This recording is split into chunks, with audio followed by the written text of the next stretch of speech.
This channel does not promote any violent, harmful, or illegal activities. All content provided by this channel is meant for an education purpose only.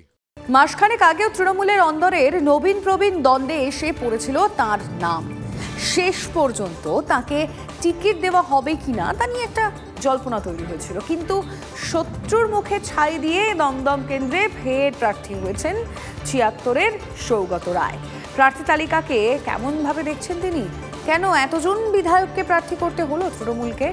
দমদমে কি এবারও বাজিমাত করবেন? TV9 বাংলায় এমনই নানা প্রশ্নের খোলাখুলি উত্তর দিলেন সৌগত রায়। একেবারে আপনাদেরকে নিয়ে র্যাম্পে হাঁটলেন মমতা বন্দ্যোপাধ্যায়, ভীষণ অন্যরকম একটা আবহ। এটাকে কেমন? আমার খুব ভালো লেগেছে। যে প্রথম দিনেই প্রার্থীদের সঙ্গে মানুষের যোগাযোগ করিয়ে দিলেন, পরিচিত করে দিলেন।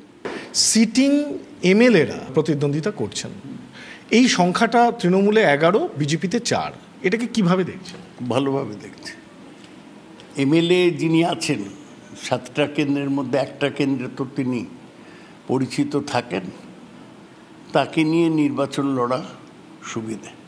আমরা যেসব এমএলএ জনপ্রিয় তাদেরকে দল থেকে দেওয়া হয়েছে মনোনয়ন। এবং তাহলে কি নতুন মুখ দলে নেই? নতুন মুখ হলেই তাকে দিয়ে পার্লামেন্টে দাঁড় করানো জায়গা। পার্লামেন্টে দাঁড়াতে গেলে একটা ব্যাপক পরিচিতি এবং স্ট্যাচার দরকার, বা বড় স্ট্যাচার দরকার। নতুন মুখ একটা কেন, হাজার হাজার আছে, কিন্তু তারা কি প্রথমবারই লোকসভা নির্বাচনে লড়বে? জিতলে পরে আবার একটা অকাল উপনির্বাচন, সেখানে খরচ, আবার সব কিছু মিলিয়ে একটা জটিলতা। আসলে তৃণমূল এটা করতে পারে, we can afford to do it, because আমাদের অনেক বেশি এমএলএ রয়েছে। 211 এমএলএ তো ছিলই, আরও বেড়েছে 7-8টা। সুতরাং আমাদের সুবিধা হচ্ছে যে আমাদের এগুলোতে সরকারের স্থায়িত্বে কোনো রকম প্রভাব পড়বে না। যে লিস্টটা এলো সেখানে 28 বছরের দেবাংশুও আছেন, প্রবীণ অভিজ্ঞ সৌগত রায়ও আছেন।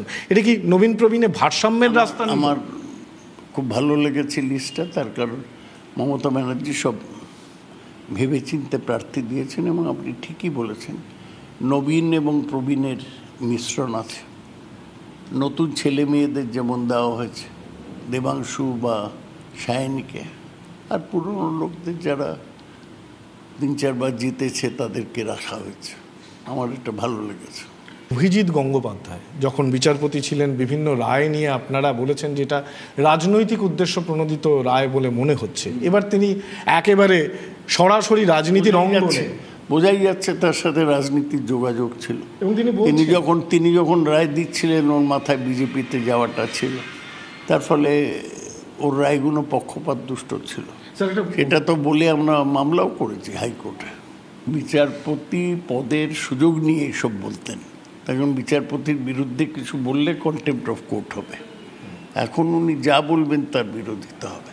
আর দেবাংশু যাচ্ছে ওখানে বক্তৃতা করে, উনি পাগল হয়ে যাবেন 2-4 দিনের মধ্যে। দমদম কি বুঝছেন? সারা বছর তো আপনি জড়িয়ে থাকেন। ভালো কর্মীদের দেয়াল লেখা 50% হয়ে গেল 1 রাত্রির মধ্যে।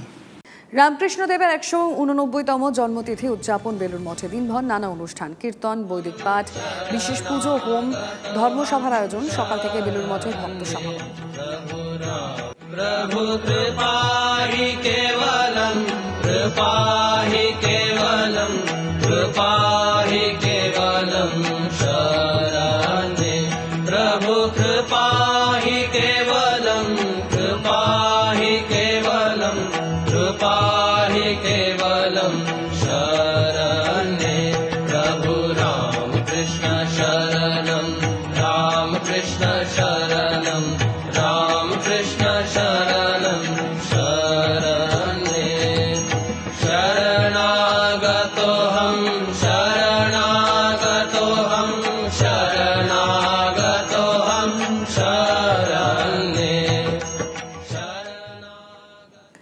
অগ্নি 5 ক্ষেপণাস্ত্রের সফল পরীক্ষা করল DRDO। 5,500 কিলোমিটার দূরের লক্ষ্যবস্তুতে আঘাত করতে সক্ষম এই ক্ষেপণাস্ত্র। অগ্নি 5 ক্ষেপণাস্ত্রের জন্য মোবাইল লঞ্চের ব্যবহার করা হয়। খুব সহজেই এক স্থান থেকে অন্য স্থানে নিয়ে যাওয়া সম্ভব হয় এই ক্ষেপণাস্ত্র। অগ্নি 5 এর সফল উৎক্ষেপণের জন্য ডিআরডিওকে ধন্যবাদ জানিয়েছেন প্রধানমন্ত্রী নরেন্দ্র মোদী।